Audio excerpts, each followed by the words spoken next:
Bismillahirrahmanirrahim. Welcome to Superior Group of Colleges Learning Management System. I am Muhammad Waqar Shuaib, your physics teacher.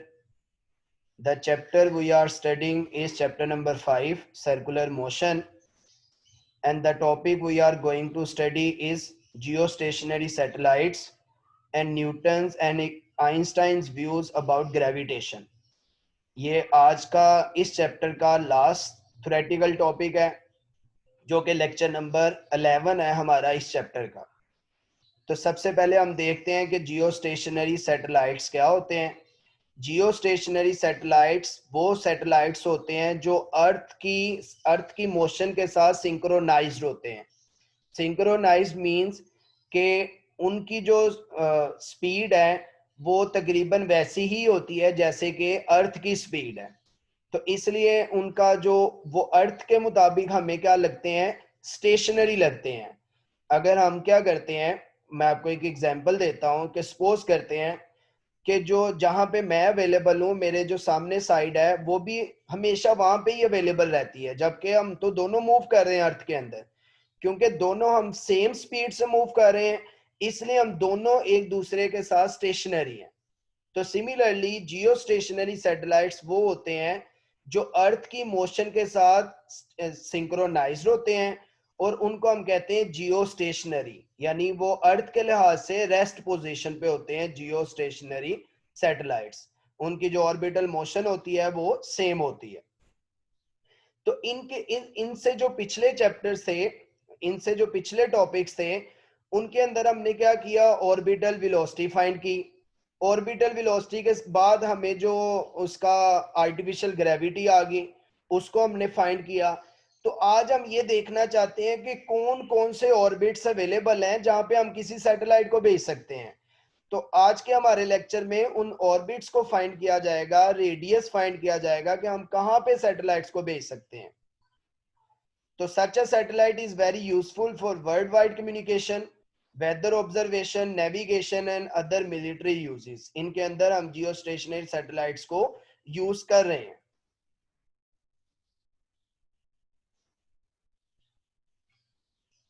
अब orbital speed जिस तरह से हम previous lecture में find कर चुके हैं, जो कि gm/r के इक्वल है। इसमें g जो है वो ग्रेविटेशनल कांस्टेंट है, यूनिवर्सल ग्रेविटेशनल कांस्टेंट। m जो है वो मास ऑफ अर्थ है, और जो r है वो सेंटर ऑफ अर्थ से लेकर उस ऑर्बिट तक का डिस्टेंस है जिसको हम निकालना चाहते हैं। जो हमारा लास्ट लेक्चर का मेन हेडिंग है वो यही है कि हम देखना ये चाहते हैं कि r कहाँ पे अवेलेबल है, हम कहाँ पे अपने सैटेलाइट को भेज सकते हैं, जियो स्टेशनरी सैटेलाइट को। By using s is equal to vt equation, आप एवरी स्पीड आपको पता है एक दिन है, तो हम क्या कर सकते हैं, s बाई टी से वेलोसिटी फाइंड कर सकते हैं, एवरी स्पीड, जो कि s उसका सरकमफ्रेंस आ जाएगा, 2 पाई r ओवर t के इक्वल आ जाएगा। t इसमें कैपिटल इसलिए यूज किया गया क्योंकि कंप्लीट सर्कल का टाइम है, टाइम पीरियड भी इसको कहते हैं हम। अब इसमें जो t है वो टाइम पीरियड है of revolution of a satellite. 2 pi r जो है वो टोटल डिस्टेंस है, 1 रेवोल्यूशन। तो अगर हम इक्वेशन 1 और 2 को कंपेयर करें तो ये आ जाएगा G M over R square root is equal to 2 pi R divided by T आ जाएगा। इससे हम क्या कर सकते हैं, दोनों साइड्स को अगर हम स्क्वायर करें आर की वैल्यू निकालने के लिए, तो जी एम बाई आर के ऊपर स्क्वायर रूट कैंसल आउट हो जाएगा, और यहाँ का स्क्वायर आ जाएगा जो कि 4 R square pi square by T square आ जाएगा। अब अगर हम आर को निकालना चाहते हैं तो इस आर को मल्टीप्लाई करें तो आर क्यूब आपके पास आ जाएगा जी एम, ये टी स्क्वायर मल्टीप्लाई हो जाएगा और 4 पाई स्क्वायर डिवाइड हो जाएगा। इसमें जो आर की वैल्यू है वो आ जाएगी 4 G M T square over 4 I pi square, और इन सब का जो है ना वो क्यूब रूट आ जाएगा, 1/3 आ जाएगी पावर। अगर हम इन सब की वैल्यूज पुट करें जो कि इस वक्त कांस्टेंट है, तो आर की वैल्यू आती है 4.23 10⁴ किलोमीटर। इसका मतलब यह है कि जमीन की सेंटर से लेकर इतने डिस्टेंस पर आपको जियो स्टेशनरी सैटेलाइट का ऑर्बिट अवेलेबल होगा, जहां पे आप जियो स्टेशनरी सैटेलाइट को भेज सकते हैं। फिर उसके बाद है कम्युनिकेशन सैटेलाइट्स, उसके लिए चंद बातें लिख दी गई हैं, ये आपने नोट करनी है।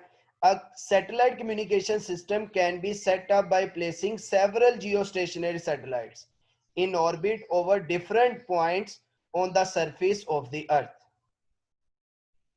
One such satellite cover 120 degree of longitude, यानी इसका जो एंगल बन रहा है वो 120, तो यहाँ से बिल्कुल क्लियर है कि 360 डिग्री को ओवरऑल ग्लोबल पोजीशनिंग सिस्टम को कवर करने के लिए 3 सैटेलाइट जो है उनका होना जरूरी है। तो 3 जो है वो ग्लोबल पोजीशनिंग सैटेलाइट्स अवेलेबल हैं जो कि 120 डिग्री के एंगल पे हैं। अब since these geostationary satellites seem to be over one place to other, continuous communication with any place on the surface of the earth can be made.